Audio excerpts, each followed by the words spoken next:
कौन है? दोस्तों, आपने हर जगह अभी विनोद विनोद देखना शुरू कर दिया होगा। यूट्यूब कमेंट्स में, इंस्टाग्राम पे, मीम्स में, हर जगह लोग विनोद विनोद कह रहे हैं। लेकिन विनोद की असली कहानी किसी को नहीं पता।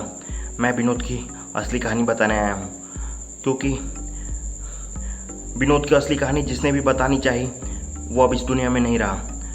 इससे पहले कि मुझे भी कुछ हो जाए, मैं ये कहानी बता के जाना चाहता हूँ। मैं अपनी आइडेंटिटी नहीं बता सकता, क्योंकि सुबोध मिश्रा नाम के लोग वैसे ही बहुत कम हैं। कोई भी फेसबुक पे नाम सर्च करके पता लगा लेगा कि मैं गुड़गांव सेक्टर 14 में रहता हूँ।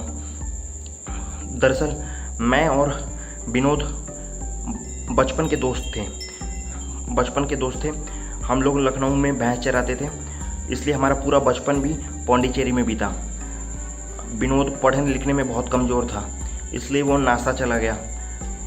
वो 5 साल नासा में रहा, लेकिन नासा वालों को पता तक नहीं था कि वो नासा में है।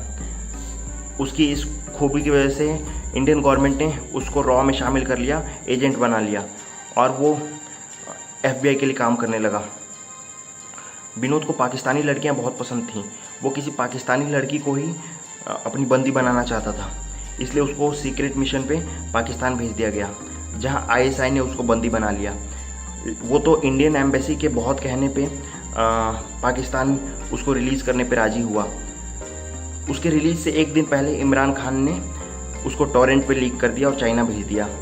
जब वो चाइना जा रहा था तो नेपाल ने उस पर क्लेम कर दिया कि ये हमारा आदमी है और हम इसकी औरत हैं।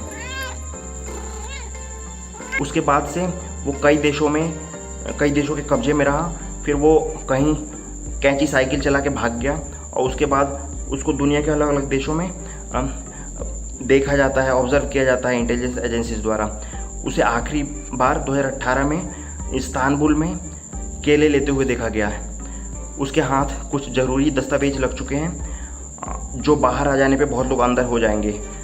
उसमें कुछ ऐसी जानकारियां हैं जो आम इंसान को नहीं पता चलनी चाहिए, जैसे बेसिक ह्यूमन राइट्स। उसके हाथ में स्मार्टफोन आ गया है और उसने इंटरनेट पैक भी भरवा लिया है। इसका मतलब वो कश्मीर में तो बिल्कुल नहीं है। वो हर जगह विनोद विनोद विनोद, आप गौर कीजिए, कमेंट कर रहा है। वो उसका नाम नहीं कमेंट कर रहा है, वो एक मैसेज कोड डिकोड कीजिए उसको। उसका मतलब है भाई इधर नहीं उधर देख, भाई इधर नहीं उधर देख। अब आप बोलिएगा कि यू से उधर होता है, ये ओ से उधर कैसे? तो वो डबल ओ उधर लिखता है। वो छोटी ऊ को बड़ी ऊ कहता था, वो छोटे बड़े में फ़र्क नहीं करता था। वो छोटी बुआ को बड़ी बुआ कहता था, पापा को बड़े पापा कहता था। इसलिए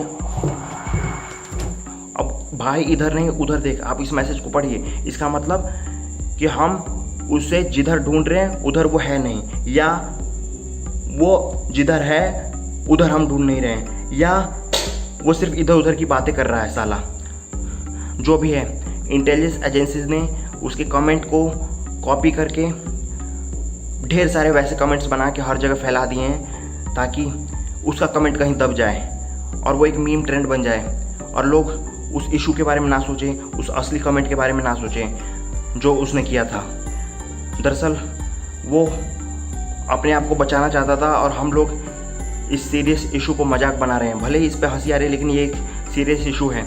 मैं नहीं चाहता कि विनोद का हाल बबलूत की तरह हो जाए, इसलिए मैं नेशनल सिक्योरिटी एडवाइज़र दीपक डोबरियाल से अनुरोध करूंगा कि विनोद को बचा लिया जाए। कौन है? लगता है दरवाजे पर रशियंस आ गए हैं। मुझे जाना होगा, क्योंकि मैंने इनकी पेमेंट कर दी है। मज़े लेने की बारी है अब। हे गाइस, मैं रशियंस के साथ मज़े करके आ गया। आप विनोद की इस कहानी को सब किसी को बताइए, और सब किसी को पता चलना चाहिए कि विनोद लोग क्यों लिख रहे हैं और असली कहानी क्या है। आप इस वीडियो को अपने दोस्तों के व्हाट्सएप ग्रुप्स में भेजिए और चैनल को सब्सक्राइब कर दीजिए, तो मैं पैसे कमा लूँगा और रशियंस के साथ मज़े लूँगा। बाय।